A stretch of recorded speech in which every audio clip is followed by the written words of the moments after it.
Warm welcome, everybody who decided so early morning to join the session. And today it will be about the Data API Builder.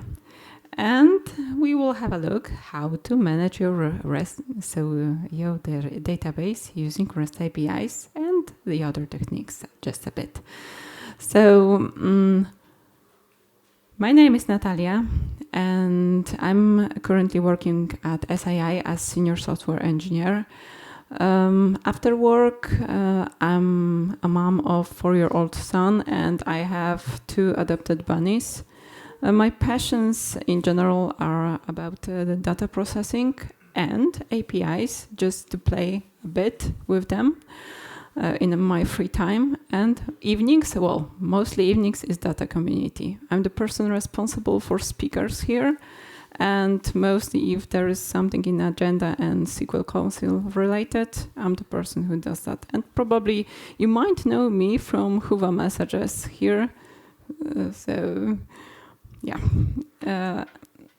But tell me, who are you?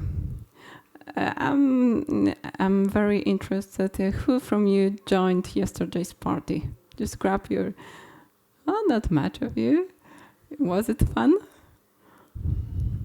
Yeah, and did you drink a lot of coffee today to be ready? So that's actually good. So let's go to technical stuff. We will talk, I'm curious, who from you heard already about the Data API Builder? Not many people. So the next question will be, who from you played with that just a bit? Yeah, one person. Okay. So the third question is tricky. Have you installed the Data API Builder on prod? Me neither, but maybe in the future I will try to break something. The agenda for today is just to talk about Data API Builder, and we will split the presentation to a couple perspectives. First, I will tell you what exactly it is, because most of you didn't heard about that. And this is the perspective called simple user. You don't know anything, you will just explain the high-level perspective. And then there will be questions, because the definition usually don't say everything. So the other perspective, 3 perspectives, are how to use it, how to set it up, what do I need to do in the beginning, and what I can do and what I cannot do. Those perspectives I decided to name as a developer, admin, and a data architect. The questions, Q&A, will leave at the end of presentation, if there will be enough time. If not, we'll just grab a coffee and talk about it in the foyer. And simple user. Let's start. So what exactly is the Data API Builder? The definition from Microsoft page says that it's an API Builder which can replace a custom API performing CRUD. So a simple create, read, update, delete operation against the database. So there is a database for sure, and there is API, because we actually want to communicate over API, not exactly through the database. And there are operations. Simple, just simple. DAP is cross-platform, so and independent of language, technology, frameworks. You don't need developers, or actually one, because if this is cross-platform, you can just migrate it and decide what stack you are actually using, and DAP should be appropriate for many different approaches. So there is 0 code, so you don't even have to be developer, and there is a single configuration file that is actually true, single one, and in that configuration file you have exactly everything what you need. That is to start. And there is no premium tier, so everything should be like there's a user is sending request to API, the magic is happening, and you are getting information from your database about the data, and everything is just beautiful. I think it's a good moment for demo to have a look from high perspective what exactly we are talking about. So let's go. Just have a brief look. So if the Data API Builder tells you it's API in seconds, let's try. I have a database, so I have three tables with some data, and I want to not use the Management Studio. I want my user just use the API. So at the beginning, I just need to start it. Let's start. And it actually started. I truly wanted that the error will come in, but it didn't. So, well, no errors. So it's based on that, no errors. Oh, finally, it is. So the engine is not able to start. First problem. So I'm starting. Nothing. The engine tells me that it can't be done. So basically, it is not saying too much. But I think this is the most complicated error for the beginners, because to make the DAP working, you need to actually start your database. DAP is not the perfect solution for serverless databases, and you need to execute something. You need to do something on your database to wake it up, and we need to go back to DAP. So I will just initialize it. I will do the initialize command, then telling the DAP that, well, not exactly like that. Before I will start that, my database is up and running, and I will initialize it, telling the DAP that I will be just in development mode, nothing special. Yeah, just like that. Yeah. Okay. It actually started. It showed it showed there are 3 tables, some information about what we are happening, what we have in the database, and well, let's start if it actually works. DAP offers you some endpoints out of the box. So the first one would be, well, I want to communicate with the DAP using REST, using REST API. So because I truly like Postman,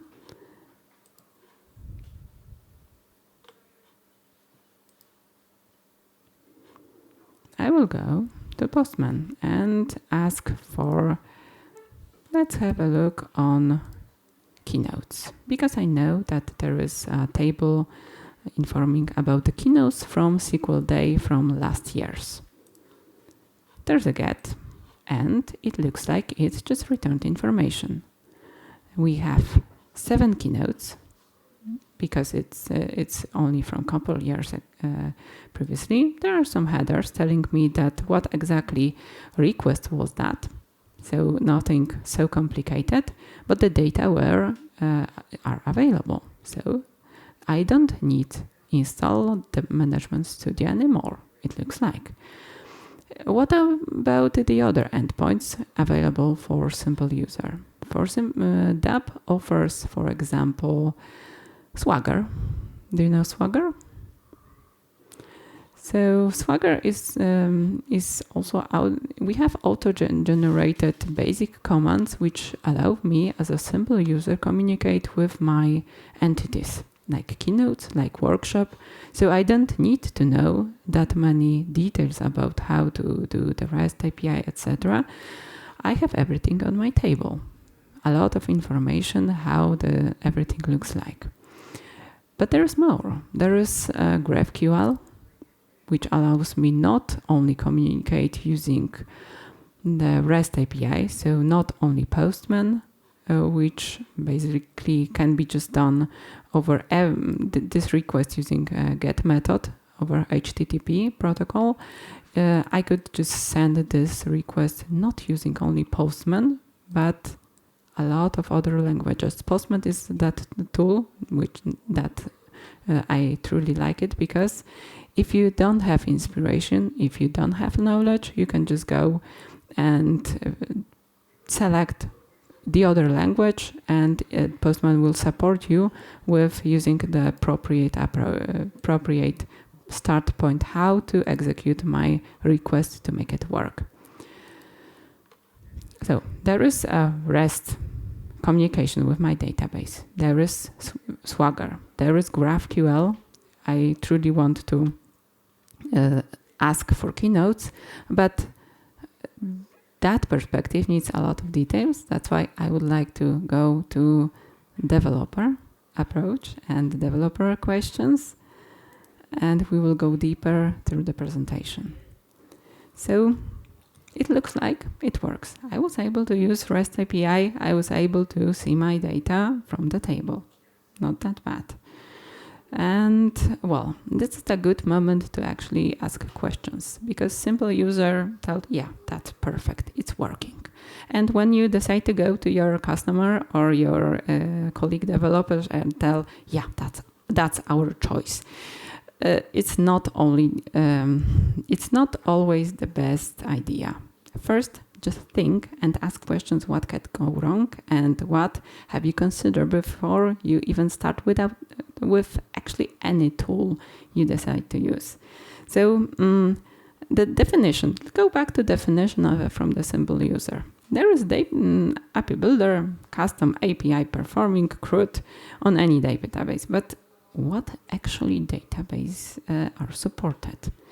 The operation, what objects are supported, because I guess that it would be nice not to drop your database using REST APIs, because it can just do problems. And if this is cross-platform and independent, so well, let me think about the example architecture. We will go through that, and just I will try to inspire you how to pick DAP and how to locate the Data API Builder in your ideas of architectures in your systems. And being a developer, if this is truly zero code and single configuration file, well, what can be defined in that configuration file? Is it long? Is it not? Is it auto-generated? Or what is this structure? Is it too complicated for me to even start with that? And what about permissions?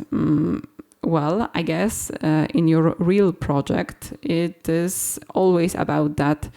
Do I have enough permissions to even start to do anything? And what knowledge do I need to actually start with that? And well, no premier tier. But if this is no premier tier and we will decide to use it in our project, so the question is, any restrictions, any limitations? Because if, for example, everybody will decide to use the Data API Builder, well, it might cause issues. What about anything else? Are there any other questions which are being interested? Me as a developer, I would like to know, is there pagination, selecting, filtering well delivered to make it easy for developers and people to use that, no matter what their technology stack is? At my work at SAI, I'm actually the person responsible for building APIs on all Azure stack, and every day I'm just doing the solutions based on the Azure functions. Azure functions which allow me to prepare my data, to do some actions, to do some logic between the moment when I grab the data and present them over the REST API, for example. And I just thought, well, Data API Builder, can I use it in my project? So why we are doing it? Why we are doing so many complex stuff? If there is a tool on the market that can be useful and it can do everything for me. So let's have a look and just a bit look how the Azure function and the DAP tool are different. But what if I will do something wrong? Will DAP tell me exactly what I'm doing? Yeah, we saw the error, and the error didn't tell me that my database is actually down and my serverless solution is there is something wrong with that. And well, I think the error, but there is a lot of logging there, so we will have a look if I can grab anything more to support my stuff. And I always like to know what language is the tool developed, just for my curiosity.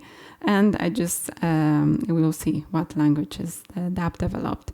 And the most important, actually, when you decide to start, what I'm getting out of the box when I'm picking that tool. And the last point are what about data? Is there any protection for that? Because always processing data means that you have to at least ask that questions and consider any mechanism to not allow inappropriate people to see that. So let's go to the developer perspective. Do you know what language can Data API Builder be developed? Any ideas? Any clues? No.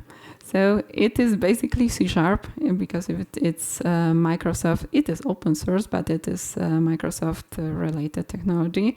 There are very tiny part of different languages there, but there is mostly C#. You don't have to know the C# to actually know that, but it's just for your curiosity. What am I getting out of the box? So there is a REST API, and the REST API presented over Swagger. You saw that there are some actions which can be done. So yeah, we have gets dedicated to get all the data, but there is get which allows you to provide the ID of exact element over the simple get request. There is post which allows you to add something, so you don't have to do insert anymore. Patching for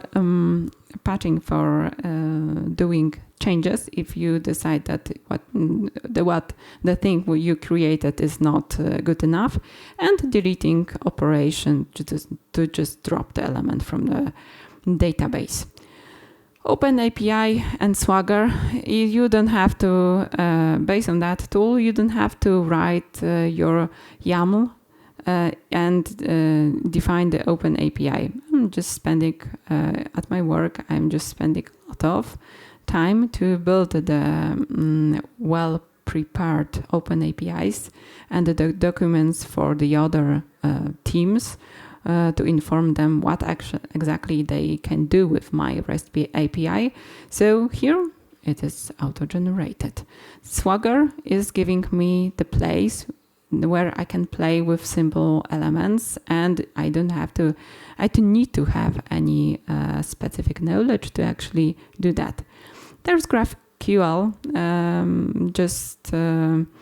just added because REST API by itself, if you don't have any additional logic available, GraphQL is allowing you to do combination between tables.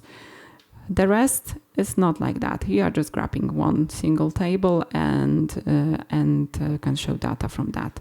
And there is health, but the small restriction is only available from 1.5. In other function, we also have the health checks, which can be very useful when you are responsible for doing monitoring. So for Azure function, you are doing monitoring by sending the data for sending request to the health check endpoint, and they are usually sending, yeah, I'm just fine. If you properly develop it, and DAP also has from the version 1.5 information that you can just grab that endpoint, ask, are you healthy? And if the DAP is answering that, yeah, I'm fine, and you can just pin your monitoring to that tool also.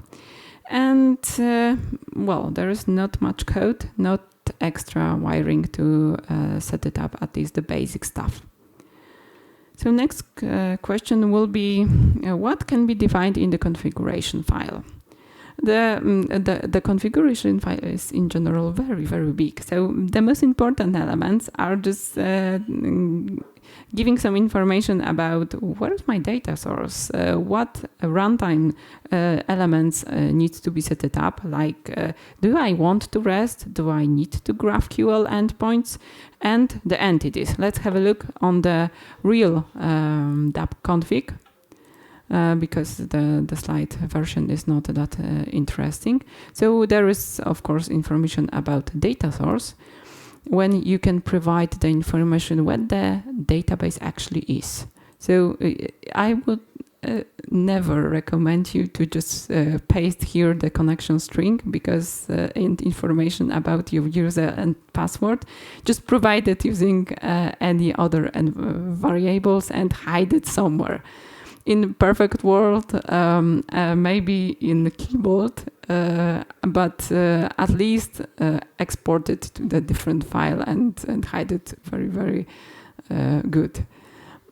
So about the runtime. In runtime, we have REST. I want to make it enable, and I want to know where what is the root path for the REST endpoint. And I want also GraphQL, just for my curiosity, how is the difference between using the simple REST and GraphQL, because they are the starting point is not that complicated, and sometimes the GraphQL might be just better.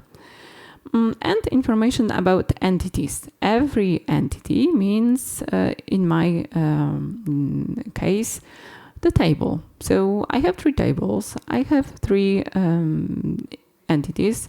So they started from keynotes, and I'm just telling the DAP where the keynotes are located as an object in database. Is a table. There are in different architectures and for different databases, there are lists of different types of objects which are currently supported. So there are basically tables, there are views, there are in stored procedures which can be executed from that, but there are also information for the keynotes. In GraphQL, I have to provide the information how the keynotes, what is the plural information, and of course the permissions.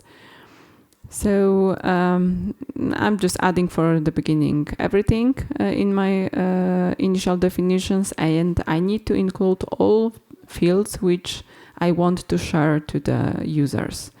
Because it might be that I don't want to share the information about the database IDs. I just want to, for example, export people and let them see the list of elements which happened. They don't need the keynote ID actually. But it's my decision what I'm actually presenting here. So the DAP config, we spoke just a bit. And let's go. What about the pitfalls? Because it looks like very simple. There is configuration file, and what can go wrong? There is always something. And to be honest, if you decide to use elements, views, or anything, you need the key field, because without that, DAP won't start. You will get probably the parsing error, and the instance will totally be down. So the most important thing is about the permissions. If you don't provide the permissions, you forget about the permissions in your JSON, you won't see anything. Even the object is available, you won't see anything. The naming is just about that. If you do anything wrong, DAP will just tell you by sending HTTP 400 that hold on, and you need to think more user. HTTP 400 means that the error is on the user's side.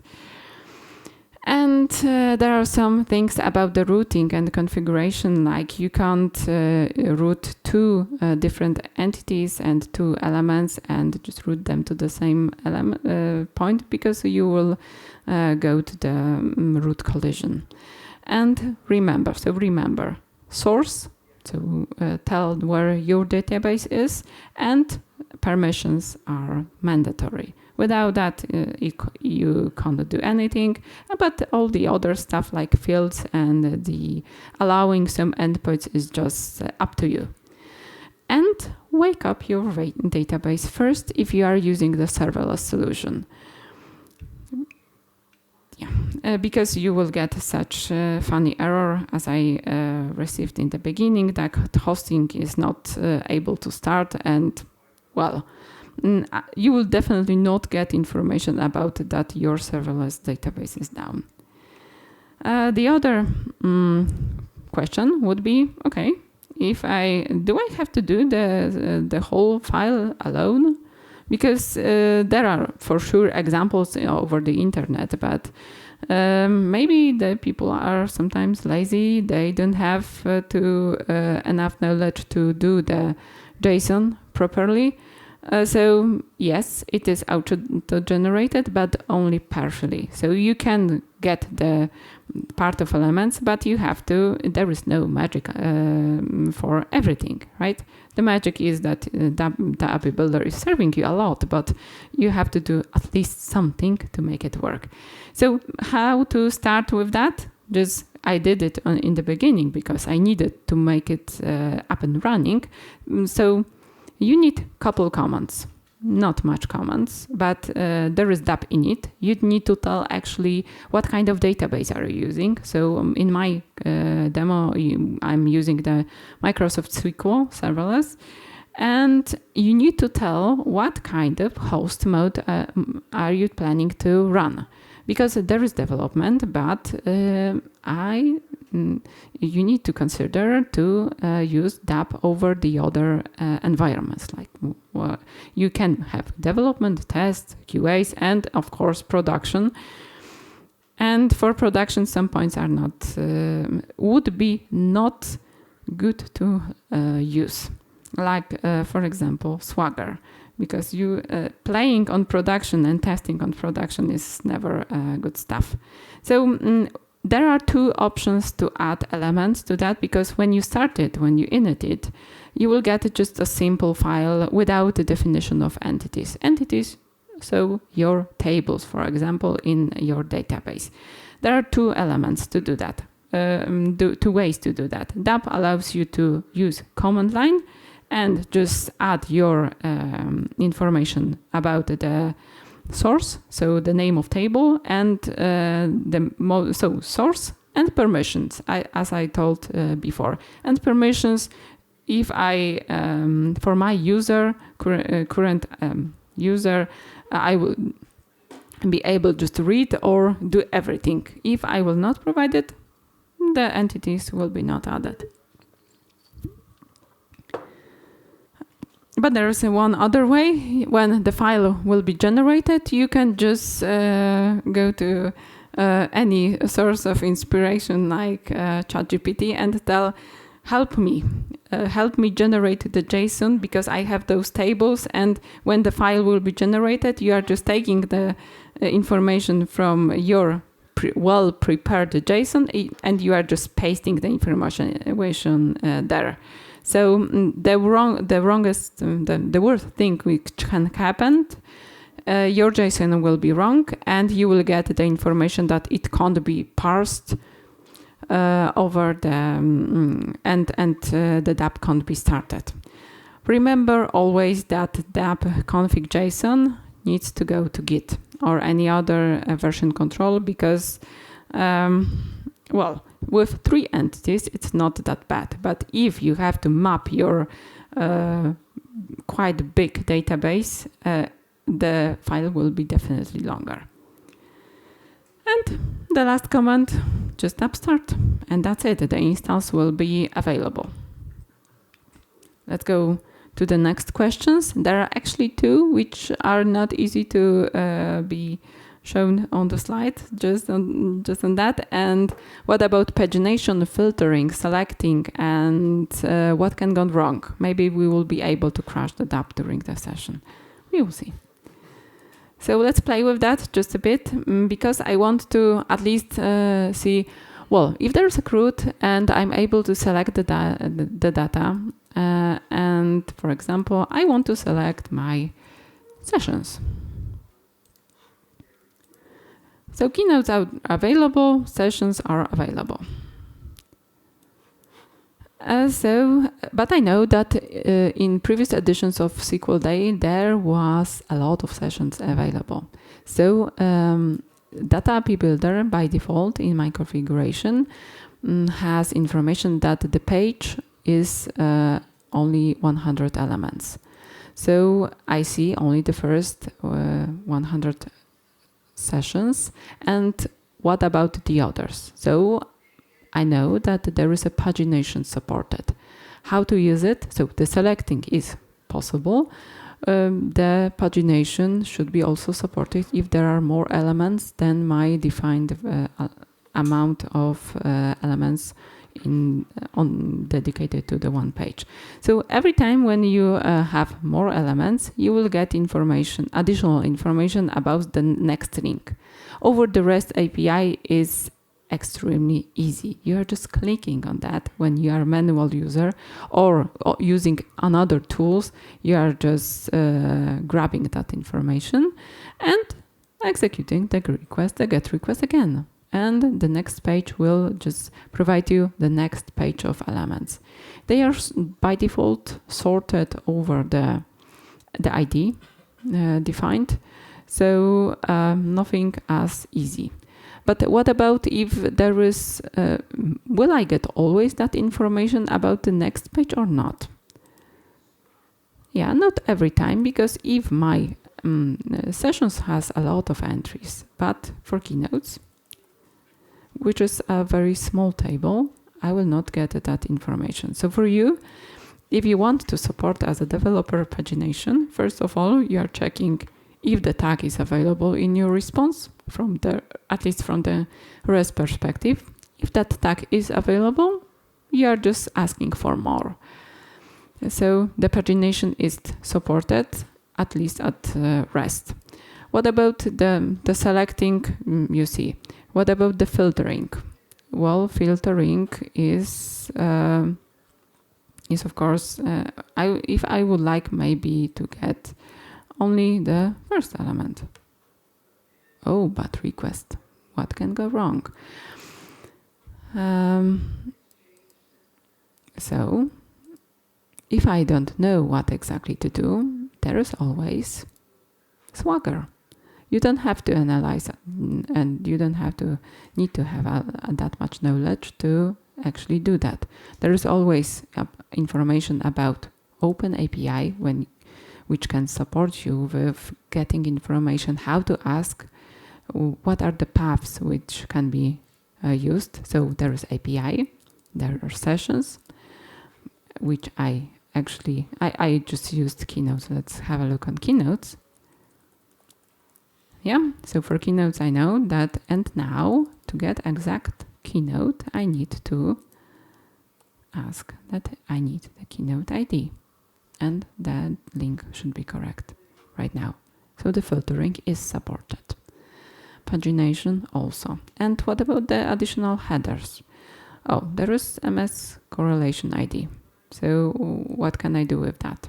If I do something wrong, the correlation ID is available in logs. So Data API Builder is sending those IDs over the information and over the requests, and it is telling me what I just did. That it's ending at the 3E9, and it looks like the Data API Builder is informing me that there was query executed and my query was related to that ID. And what query was actually executed on the database that I did. I just wanted one element, and of course those queries are just a bit optimized to use that. And to be honest, if you would decide to just copy that element and go to the database over the Management Studio, you will probably be able to get information what is actually done under the hood. But we are not planning to use the Management Studio. This is not a session about Management Studio. So, but REST API is just great, but we are not always want to do such information. What about the GraphQL? And the information from the GraphQL. About the keynotes, I know that there are the element is just slow, but hold on, there are some wrong information. So it looks like my configuration is not it needs to know, is it a capital letter or not? So I need to correct it to make it work. Actually, for now, I just don't need the information about that. I just need keynotes and the list of fields which I want to present.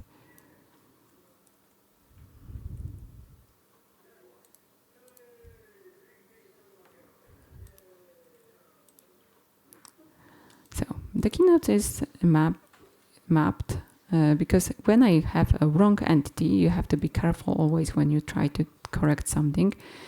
I'm not even informed what kind of error is available on the field names. First of all, you need to have correct name of entity here, and after making the top level errors work, there is support with names of elements. So you don't even have to remember about what my fields are named. The GraphQL will help you with that. With REST API, it's not that simple. So that's why it's just a good alternative if you have a big tables, big amount of entities, big amount of fields, and you don't want to remember everything. So let's just select the keynotes. Everything is just provided.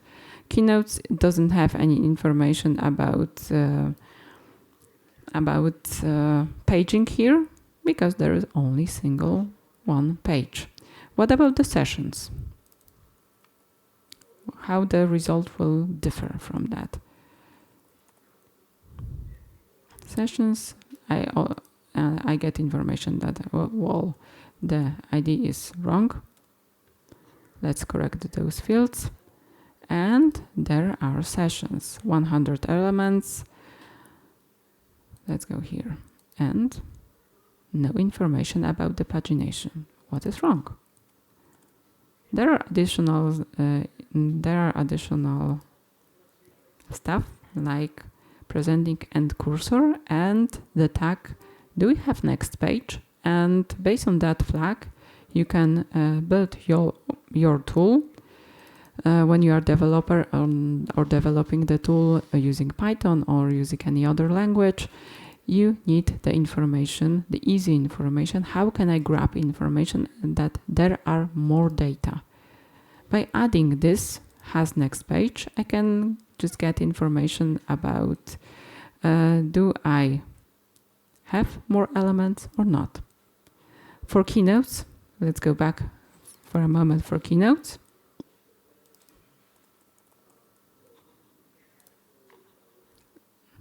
Still no.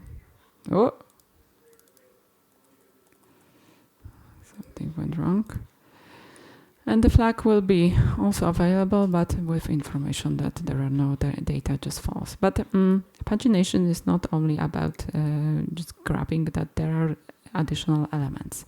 I want to know where the elements are, how to prepare in GraphQL my next request to actually make it work and read the next page. So let's go back to the session. Let's go back to that. And there is another information about end cursor. And end cursor is telling me that this is the endpoint to start with the next request. Next request will just get everything after this ID. So in the beginning, I just had the request with that. So let's take the first elements with sessions, with session ID, with correct naming, and I need to know, let's add cursor, because if I want to get more fields, it will be still needed.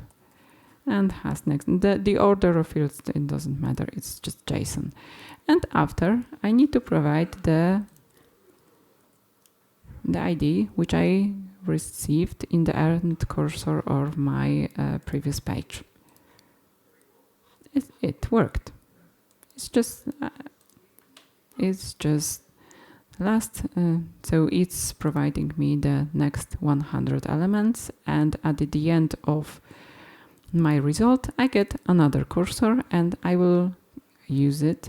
I can use it in a loop to get more data, and for sure there are more pages. So pagination is fine. Well, what about adding elements? Let's go to sessions, and I want to add. There are data only dedicated from data only for last year, because current SQL day didn't end yet. So let's just remove the pagination for now. I want to take this, and let's add something. I want to add my session to the database with very easy one. I need to use post, and you can just use if you are not on production, you can use the Swagger and you can just provide your informations here. I have somewhere prepared the exact element with my session, actually here with my current session, and let's test if the request body will be fine. So I need to provide some information about me and just run it. And I received code 201. 201 means accepted. Let's have a look using, I'm using the GraphQL. Is my session available? But hold on. I need filtering here because I added just one session, so I need filtering for GraphQL. To not be wrong, in GraphQL, I need to ask for sessions like that. There are filtering. So GraphQL allows me to add filtering too. I would like to see all my sessions already added. There are actually 3 sessions, and the one which I added right now, it is fine. So if I will decide that, oh, hold on, my title is not fine, I can always use the patching, and patching will require to know from me at least for the information about the session ID. But for now, I don't want to do the patching. It's enough for today. But I want to do remove, because I will probably do the update of the database of sessions right after our conference. So let's just drop it. But to drop it, I need also to know the session ID. So let's go again to the Swagger. Let's play with Swagger, and I need to delete the session. So try it out. Provide it. What? Here, 5 to 4. Execute. We will see. So, the session vanished. So it's simple as that.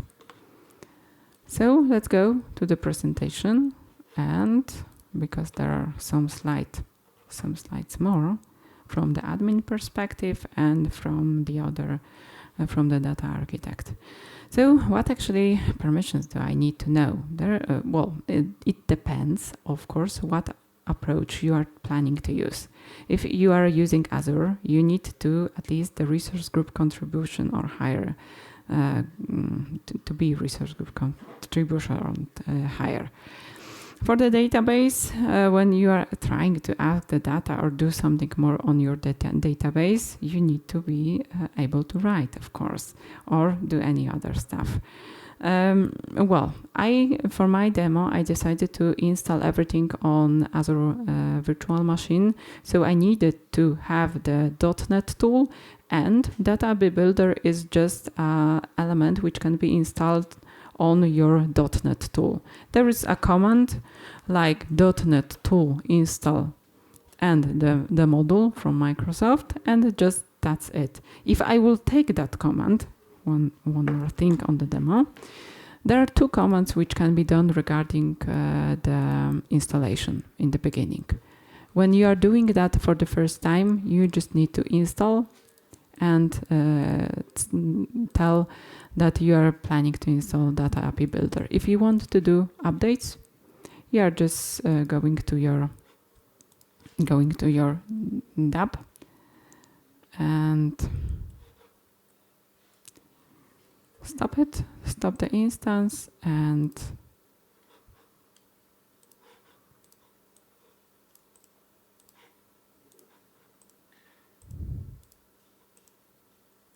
do updates. Okay. Działa kopiowanie. So .NET tool update. So I would probably have to use that command, and I will get information that the version is already installed, and that's it. So nothing special. Let's go back to the slides, and about the managed identity and information and access to the Key Vault, because it's always good to keep your secret data in Key Vault. So you need to remember about those grants. And there is also API management, because sometimes you are not planning to show your people, your teammates, the exact link to the resource where the Data API Builder is served. So it's good to just set it up, the API Builder and API management, and be able to just hide the URL to not show the resource information in details. What knowledge do I need? Well, to play with that, you need to know just a bit of databases. So tables, views, primary keys, those names need to be known. Editing JSON. As I told you that most of elements are provided just automatically, but you need to know at least how to play with JSON to be able to edit that. And some commands, some very basic commands which allow you to initialize this, to start and to update and validate the Data API Builder instance, which is currently set it up. And just a bit about the REST and GraphQL, because if you don't know anything about REST and GraphQL, it will be just hard. About the identity choices, if I'm just decided to use the local host to not break the demo that much, but in your real project you won't use localhost. So basically you need to know just a bit about authentication and identities. And there is no need to know C#. C# is only needed if you want to go to the GitHub and see the exact code of Data API Builder, because it is open source. You can grab the code and just analyze it on your own. And here by the demo, I just wanted to show you how to up it, but I have a few slides regarding the data architect, so we will go to slides. From the data architect perspective, I would like to know, well, before I will actually start, what databases are supported. So there are definitely the relational databases like SQL Server and Postgre and MySQL. If you will try with any other, it will be hard. About NoSQL, Cosmos DB for Postgres and NoSQL are definitely supported. You don't know, maybe Microsoft will decide later to extend the scope. If you want to show elements from single database, that's fine, but the configuration is so flexible that you can even provide access to multiple databases in the same moment. How my data are protected, basically, because I don't want to be worried that I'm doing something wrong. And there are multiple levels, starting from the network and some VNets, private links, and IP firewalls, then the transportation layer, and some encryption on the transportation layer. There's authentication, like tokenized communication, authorization by going to the role-based communication. It's not always about the Data API Builder. Sometimes you need to add something from you in your architecture, but there are multi-levels that you can actually use to make your data safe. At REST, of course, there's again encryption for the secrets, as I did to not provide the connection screen, the connection string as it is. No passwords, no users in your code, especially in GitHub, when everybody has access, and some additional way to protect your infrastructure. Do not just you need the limits to not kill your infrastructure. Paging is a good element, because if you set the default limit for your pagination, you will not to have throw your data all in one. So that's basically good to not kill your software. Okay, and the CRUD. The list of objects are basically dynamically. Data API Builder was created last year by Microsoft, so actually it is changing because they are working on that, and a lot of elements are just provided on Microsoft Learn with the list of currently available supported elements. Not only if we talk about CRUD and elements supported, but about the permission, about the database. Everything can be just find in the feature availability page on the Microsoft Learn. It's very, very nicely provided.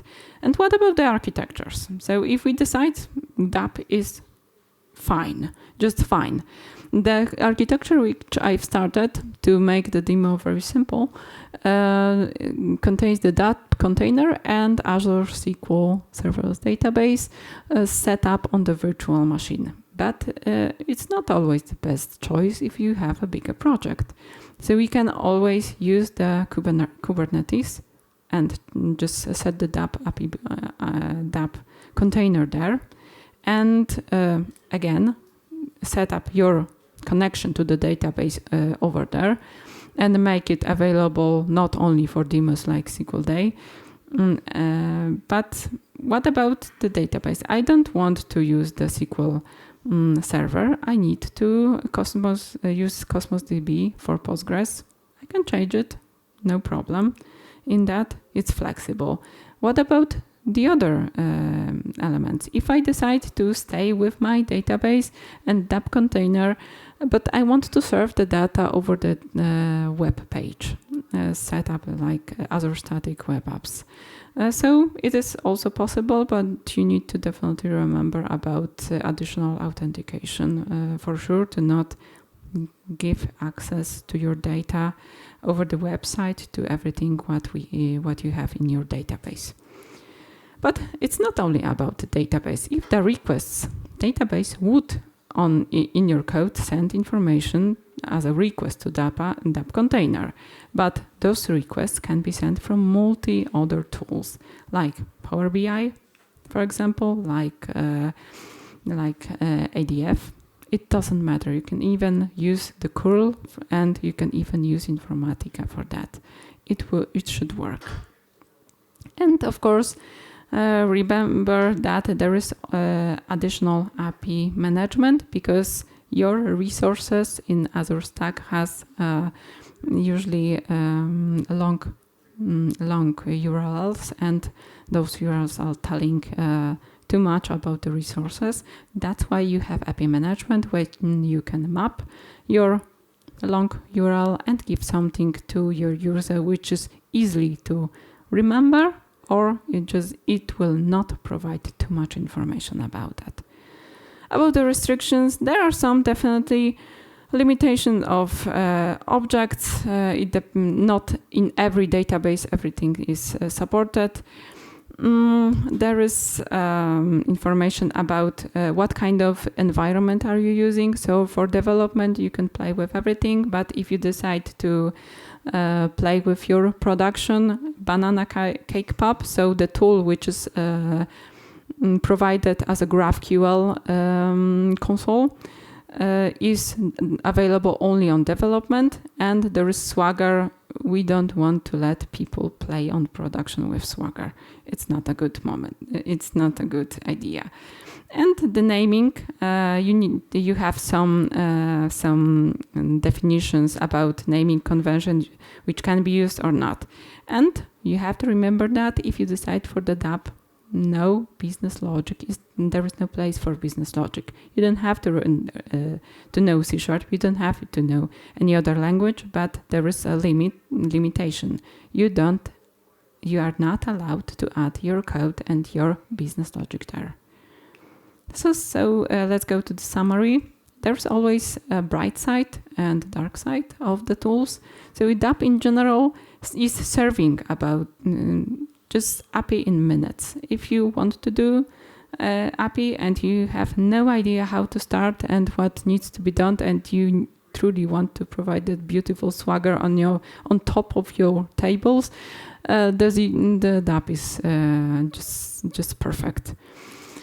And it's serving not only the REST, but there is OpenAPI generated in seconds and additional GraphQL where you can play with everything.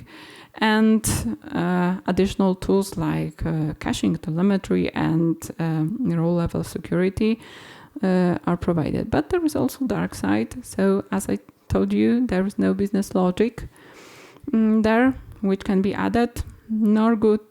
I think for serverless databases is definitely not to do, because at least you need to implement the mechanism which will get up your database before you even start playing with that.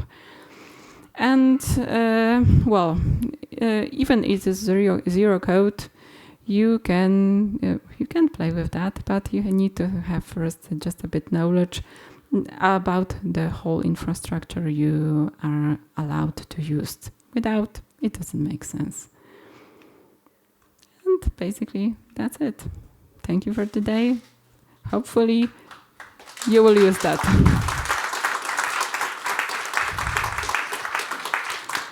How much time do we have? We are just on time, but we have still 3 questions from online audience. So the first question is, why are you not yet using DApp in production environment? What's the main reason? Well, basically, because I'm not the decision person for the picking up the architecture. But if I would have enough money for project and enough decision, probably I would start at least a pod. Okay, thank you. Second question is, at the beginning you mentioned about DApp can be used with other cloud providers. Have you tested it with AWS or GCP? No, I haven't tested, but some tools, if you have managed like in Azure, you are using the Azure virtual machine. In Azure Stack, it is, if you are able to have the place where you install and you have .NET, you can install DApp, because DApp needs .NET. And the last but not least, there is an online participant that didn't attend the beginning of the session. Mm-hmm. And the question is how to set up DApp, how to install it, and what's the best server for DApp? What's the best? Kubernetes, I would say, because it's not. I would start with Kubernetes, but if there is no enough knowledge about setting up the Kubernetes cluster, there is always virtual machines, and you can just use a couple commands, starting from setting up .NET, setting up DApp, and use the couple commands for initialization and just starting DApp. It's few lines of code. Okay, that's all. Thank you. Yeah, thanks.